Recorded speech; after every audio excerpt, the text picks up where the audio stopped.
السلام علیکم ناظرین، کیسے آپ سب؟ میں امید کرتی ہوں ٹھیک ہوں گے آپ سب۔ تو ناظرین، آج کی اس ویڈیو میں ہم بات کریں گے ڈرامہ سیریل بیبی باجی کے نیکسٹ ایپیسوڈ کے بارے میں۔ تو اس کے لیے آپ سب سے گزارش ہے کہ ویڈیو کو اینڈ تک ضرور دیکھیے گا۔ ویڈیو شروع کرنے سے پہلے ان سب ویورز کا شکریہ جنہوں نے ہمارے چینل کو سبسکرائب کیا، اور جنہوں نے ابھی تک ہمارے چینل کو سبسکرائب نہیں کیا ان سب سے گزارش ہے کہ پلیز ہمارے چینل کو سبسکرائب کر کے بیل آئیکن کو پریس کرنا نہ بھولے گا۔ چلتے ہیں آج کی ویڈیو کی طرف۔ ڈرامہ سیریل بیبی باجی کے نیکسٹ ایپیسوڈ میں آپ سبھی لوگ دیکھیں گے جب بیبی باجی اولڈ ایج ہوم پہنچی تو وہاں کا سارا منظر دکھایا گیا کہ بیبی باجی ایک اکیلی ماں نہیں بلکہ وہاں پر بہت سی مائیں ہیں جن کی نگاہیں اپنی اولاد کی منتظر ہیں۔ ان ماؤں کا پل پل اذیت میں ہوتا ہے جو ان کو چھوڑنے والی لاپرواہ اولاد نہیں سمجھ سکتی، مگر پھر بھی اس ڈرامے میں وہ سینز آنے والے ہیں۔ ولید جو کہ کافی کامیاب ہو چکا ہے، اس کاروبار کافی اچھا چل رہا ہے، تو وہ سوچتا ہے کچھ دن اپنی والدہ کے پاس جاتا ہوں، انہیں سرپرائز کرتا ہوں۔ تو یہاں پر اسما جس کی برداشت اب بالکل ختم ہو چکی ہے، نصیر کو بہت کر لیا اس نے برداشت۔ اسما جو کہ چپکے سمجھداری کا مظاہرہ کرتی ہے، نوٹس آئے تو نصیر کے سامنے پیش کرتی ہے اور اسے حقیقت بتاتی ہے۔ کورٹ سے خلا کے لیے رجوع کیا تھا میں نے، اس کا نوٹس ہے۔ یہ نوٹس وہ اسی وقت نصیر کو دیتی ہے کہ سائن کرے۔ یہ دیکھ کر تو نصیر غصے سے آگ بگولا ہو جاتا ہے، اسی وقت وہ نوٹس لے کر زمین پر پھینک دیتا ہے، صرف یہی سوچ کر اسما کو قبول نہیں کروں گا، خوش نہیں رکھوں گا، مگر اپنے والد کو دی ہوئی قسم نبھاؤں گا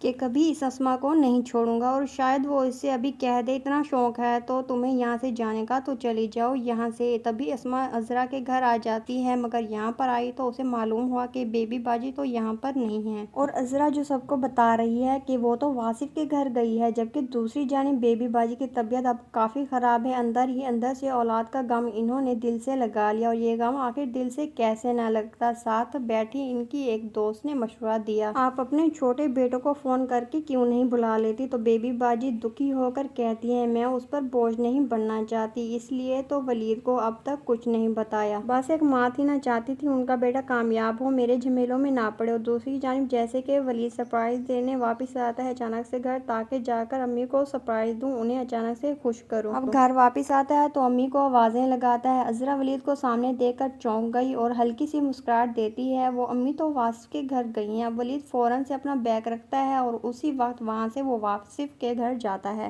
اب وہاں پر گیا تو جلدی سے اپنی امی کو ڈھونڈتا ہے، مگر بیبی باجی وہاں ہوتی تب نہ۔ یہ سب دیکھ کر ولید کی پریشانی بڑھ گئی، فرج سے پریشان ہو کر پوچھتا ہے بھابھی امی کہاں ہیں؟ تو فرج جواب دیتی ہے امی یہاں پر نہیں ہیں، وہ تو جمال بھائی کے یہاں ہیں۔ کیوں، کیا ہوا؟ یہ سن کر تو ولید کی ہوائیں اڑ گئی کہ میری ماں کے ساتھ یہ کیا ہو گیا، میں تو انہیں بھائیوں کے سہارے چھوڑ کر گیا تھا۔ اب ولید کو سمجھ نہیں آ رہی کہ وہ اپنی ماں کو کہاں ڈھونڈے۔ تو ولید واپس جمال بھائی کے گھر لوٹے گا تو ولید کو جمال کے محلے دار بتائیں گے، ہمسائے بتائیں گے کہ اس کی ماں کے ساتھ کیا سلوک کیا گیا۔ ولید کا وہی محلے دار دوست جس نے بیبی باجی کا سامان اٹھا کر دیا تھا اور رکشے تک پہنچایا تھا، وہی ولید کو ساری کی ساری حقیقت بتا دے گا کہ اس کی بھابھی نے اس کی ماں کے ساتھ کیا سلوک کیا ہے۔ یہ سن کر ولید کی آنکھیں تو پھٹی کی پھٹی رہ جاتی ہیں۔ اس بھابھی سے تو وہ بعد میں پوچھے گا، مگر فوراً سے اپنی والدہ کا پتہ لیتا ہے کہ وہ کہاں پہ ہیں، اور اسی وقت وہ اولڈ ایج ہوم پہنچتا ہے۔ مگر پھر ویورز جب وہ یہاں پر پہنچا تو سفید ماتم بچ چکا تھا۔ ایک ماں اپنی اولاد کی آہیں لگاتے لگاتے اس دنیا سے چلی گئی، مگر اس کی اولاد لینے نہ آئی، موت آ گئی۔ ولید نے جب یہ سین دیکھا تو اس کے قدم اور بھی بھاری پڑ گئے، میں نے آنے میں دیر کر دی امی، میں نے دیر کر دی، سبھی مائیں اس جنازے پر رو رہی ہیں کہ ان پر بھی یہ وقت آئے گا، وہ بھی اپنی اولاد کا انتظار کرتے کرتے اس دنیا سے چلی جائیں گی۔ مگر ولید اب آگے بڑھا، میت کے چہرے سے کپڑا ہٹایا۔ آج اس کی ہمت نہیں، مگر آج چھوٹا بیٹا بڑا بن کر ہمت کرتا ہے، مگر ولید جیسے ہی میت کے چہرے سے کپڑا ہٹاتا ہے تو وہ بیبی باجی نہیں ہوتی، وہ اس کی ماں نہیں ہوتی۔ یہ دیکھ کر ولید میں جان آ جاتی ہے، اور یہ میری ماں نہیں، اس کا مطلب میری امی زندہ ہے۔ خیر ویورز، آپ دیکھیں گے کہ ولید جس میں ہمت بڑھ چکی ہے کہ میری ماں زندہ ہے، بیبی باجی کو دیکھا تو گلے لگا لیتا ہے، بلکہ ایموشنل ہو جاتا ہے۔ تو بیبی باجی اپنے بیٹے کے ماتھے پر پیار کرتی ہیں، بہت خوش ہو جاتی ہیں، میرا ولید واپس لوٹ آیا۔ اب یہی ولید اپنی ماں کو لے کر گھر واپس لوٹتا ہے، جس کے بعد اب اس نے کسی کو نہیں چھوڑنا، گھر آتے ہی گرجتا ہے آج اس عذرا پر، مگر عذرا سے یہ تک برداشت نہ ہوا، میں تم سے بڑی ہوں، تمیز سے بات کرو اچھا۔ تو ولید بھی چلاتے ہوئے اس عذرا سے کہتا ہے جب آپ میری ماں کو گھر سے دھکے دے کر باہر نکال رہی تھی تب آپ کو احساس نہیں ہوا کہ وہ آپ سے بڑی ہیں؟ جب یہ اصلیت سامنے آئی تو سب چونک گئے، مگر عذرا جو اپنی غلطی پہلے کب مانتی تھی جو اب مانے گی؟ ہم نے ٹھیکہ نہیں اٹھایا ہوا اس بڑھیا کی پوری زندگی کا، بس یہ سننا تھا۔ اب جمال کے برداشت کی حد ختم ہو رہی ہے، بہت ہو گیا، اپنی ماں کے لیے اسے برداشت کیا، مگر اس نے تو ساری حدیں پار کر دی۔ دی، میری ماں کو اس نے ذلیل رسوا کر کے اس گھر سے خود نکالا تو آج جمال اس عذرا کا ہاتھ پکڑتا ہے، اسی وقت گھسیٹتے ہوئے باہر لے جاتا ہے اور گھر سے نکال باہر کرتا ہے۔ خیر ولید جو اب کافی شرمندہ ہے، اسما بھابی سے بات شیئر کرتا ہے۔ بھابی، ابو نے مجھ سے کہا تھا ولید اب تمہاری ماں کی ذمہ داری تم پر ہے، کیوں کیا میں نے ایسے، کیوں چھوڑ کر گیا امی کو؟ اب ولید مزید یہ سب برداشت نہیں کر سکتا اور نہ ہی اپنے بھائیوں کے سہارے اپنی ماں کو چھوڑ سکتا ہے۔ وہ اسی وقت والدہ کو اپنے ساتھ چلنے کے لیے تیار کرتا ہے، بیگ اٹھاتا ہے، چلے امی؟ تو جمال کہتا ہے کہاں لے کر جا رہے ہو امی کو؟ تو آج ولید اپنے بڑے بھائی جمال کو صاف صاف کہہ دیتا ہے کہیں بھی لے جاؤں گا لیکن آپ کی طرح بے آسرا نہیں چھوڑوں گا۔ تو اسی دوران اسما بھی یہاں پر ہوتی ہے تو وہ ولید کو سمجھاتی ہے کہ وہ امی کو لے کر کہیں نہ جائے، وہ کیسے خیال رکھ پائے گا، خاص طور پر جب وہ کام کے لیے دکان پر چلا جائے گا تو پیچھے ان کا خیال کون رکھے گا؟ اور ہو سکتا ہے ویورز اسما ہی جا کر رہے بیبی باجی کے ساتھ۔ تو ویورز آپ کے خیال میں کیا اس طرح سے ڈرامے کے سینز آنے والے ہیں؟ تو کیا آپ کو بھی لگا کہ بیبی باجی کی موت ہو گئی ہے؟ کمنٹ سیکشن میں ضرور بتائیے گا، آپ سب کے کمنٹس کا انتظار رہے گا۔ مزید آنے والے ایپیسوڈز میں کیا ہونے والا ہے یہ ہم آپ کو نیکسٹ ویڈیو میں بتائیں گے۔ اس کے لیے آپ سب سے گزارش ہے کہ ہماری ویڈیو کو لائک کریں، شیئر کریں اور ہمارے چینل کو سبسکرائب کر کے بیل آئیکن کو پریس کر دیں تاکہ ہر آنے والی لیٹسٹ اپڈیٹ آپ کو بآسانی ملتی رہے۔ ملتے ہیں کسی اور اچھی ویڈیو کے ساتھ، تب تک اپنا خیال رکھیں، اللہ حافظ۔